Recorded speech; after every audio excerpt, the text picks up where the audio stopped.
homemade dinner rolls because, well, why not? Anyway, we're going to start with the dough here. It is 4 cups of all-purpose flour, a cup and a half of warm water, and 2 tablespoons of sugar.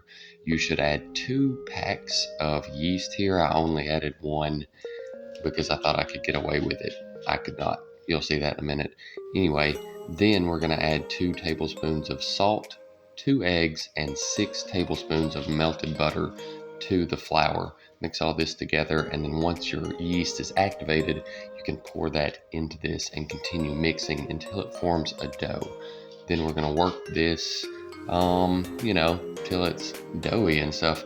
I use a plastic spatula until I can't anymore, and then I grease my hands so that the dough does not stick to my hands because stickiness? I don't know. Anyway, we're gonna knead this until, it turns into a nice, not super sticky ball, just till everything comes together. Probably 2 minutes or so, give or take. Don't pay attention to clocks, they're liars. Anyway, once we do that, we're gonna remove it from this bowl and set it over to the side, clean the bowl, and then put oil in the bowl and put the dough back into the bowl. I feel like I just said bowl like 13 times and then I said it one more time. So if you're keeping up, 14? Anyway, here we go. Cover this with plastic wrap and we're going to cold proof this in the fridge for 24 hours. And if you were paying attention, this is the same recipe I used to make the bread for my Philly cheesesteak sandwiches. And if you haven't seen that video, you should check it out. Now, it's been 24 hours. We're going to oil the surface so we don't add any more flour to this.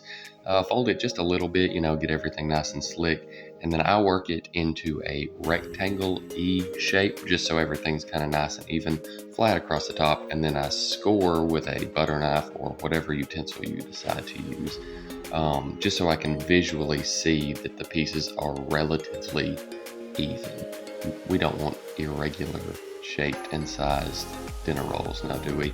So anyway, like I said, make them whatever size you want, just make them all the same size.